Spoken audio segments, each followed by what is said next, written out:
Hey guys, thanks for joining the Beat Sessions, your place for all things music. I'm Keith Grevenitz. It looks like this might be my last review for a while.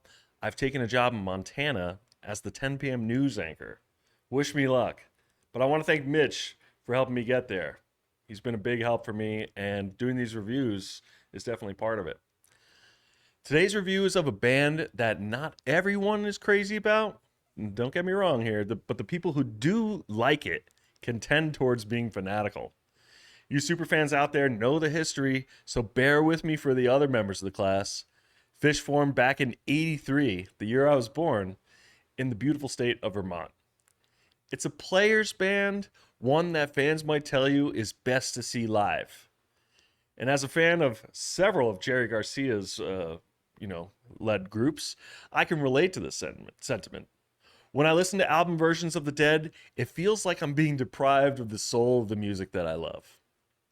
Sure, the live sound does play a role, but it's the improvisation that really drives this music. And I wonder if some big fans of Phish struggle through listening to the album versions just to have an idea of what's coming up when they do catch a live show. They probably have already heard these songs though. Trey and the guys were playing the Sphere in Vegas this last spring and played most of these from their new album, just released today, Friday, July 12th, titled Evolve. For the band that almost gave up a couple times, this is their 16th studio album, and I listened to these songs from the studio album and also live to make sure I did my diligence. Evolve kicks off with Hey Stranger, and I'd call this one a showy sounding tune, a little bit funky, and there's a good harmonizing chorus line. The big difference live on this one is that there's just more time goes into the track. So, like, it starts with a spacey, ethereal opening, and it coaxes us into this live version, while the album version doesn't quite warm us up as much. Trey maintains a great tone on this album, but he just doesn't give us as much on his solos, and there's not as much space. The one thing I do like is how drummer John Fishman, he keeps his drums sounding live for the album. There's like a great poppy sound coming from the skins, and it's cool. On the whole band keeps it sounding a little live. The second track is called Oblivion, and it's another funky one with a quick tempo to get the Phish heads moving. The band continues to do a good job sounding live on the album, and if you're like me, you might be missing the extra improvisations, but so far the soul is there. But if I don't listen to the live version, I feel like my curious mind would be wondering how Trey and the band might branch out. Track 3 is the title track, Evolve. It's very bright, colorful tone, guaranteed to uplift. I like the vocal harmony here. This is one that I again can get caught not sure if it's live or not until I become aware of the brevity of the track. You know, the live tracks are twice the length.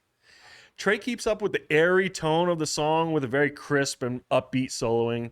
As a guitar guy, frankly, that's what I'm here for. When A Wave of Hope comes on, I feel like I might be having a bit of deja vu, though. When reviewing any album, especially listening from the tracks in succession, I become acutely aware of dynamics, and this track feels a little redundant to me. Maybe the extra improvisation would relieve me of that.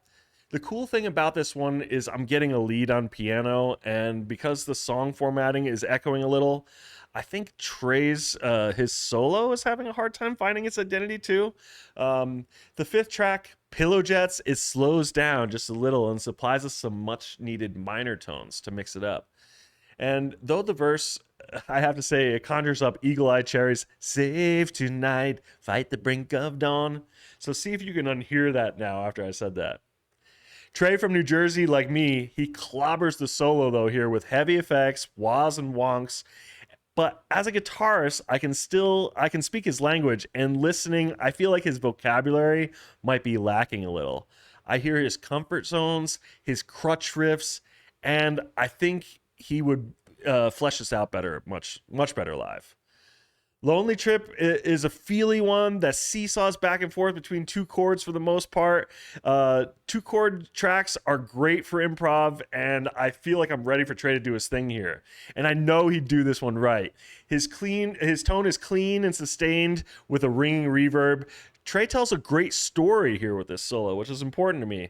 It's creative, and I don't hear anything in the realm of being repetitive that I was coming to expect.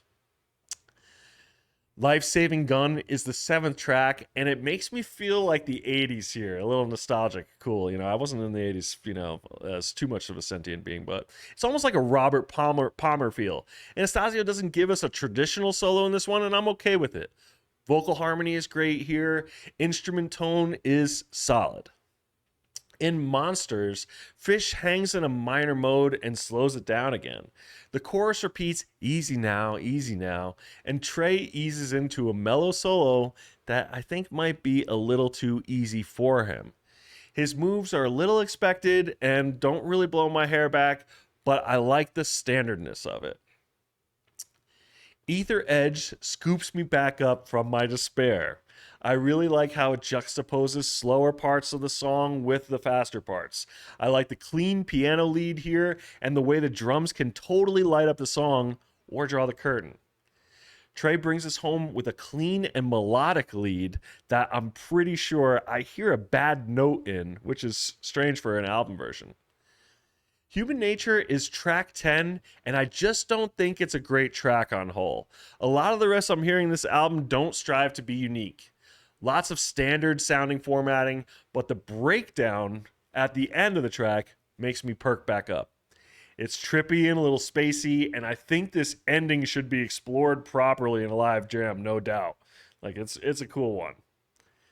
Valdez sounds Sergeant Peppery to me, and that can't be too bad, right? It takes unexpected turns that I was frankly yearning for. It definitely feels anachronistic from another time, and I really like Trey's twangy country-like guitar soloing here. This tone is different, and it just gives me a new wrinkle in my brain. The album ends on Mercy, a sweep-picking verse. I like this one a lot.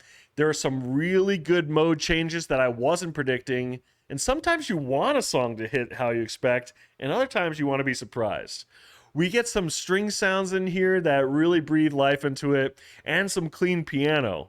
And more of Trey here. A bit soft-spoken, and I like it. Mercy is definitely my favorite track and a great one to end on. Mercy deserves to be doubled in length, giving more time to those clean keys, the strings, and of course Trey.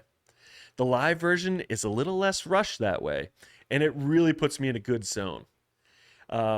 Trey's tone reminds me of Jerry in this track, and I love that. It's very clean, very crisp, and if I were going to compare this song style to another artist, though, I would say Peter Frampton, and I mean, across the board with the vocals and the instrumentation.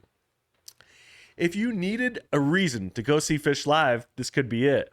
They don't reinvent the wheel by any means here, but if you're a traditionalist, Evolve might be just what you needed. Well, I hope you liked my review, and if you did, how about you like and subscribe? The Beat Sessions is back. Stay tuned for more reviews with Mitch. Thanks, guys. Have a great one.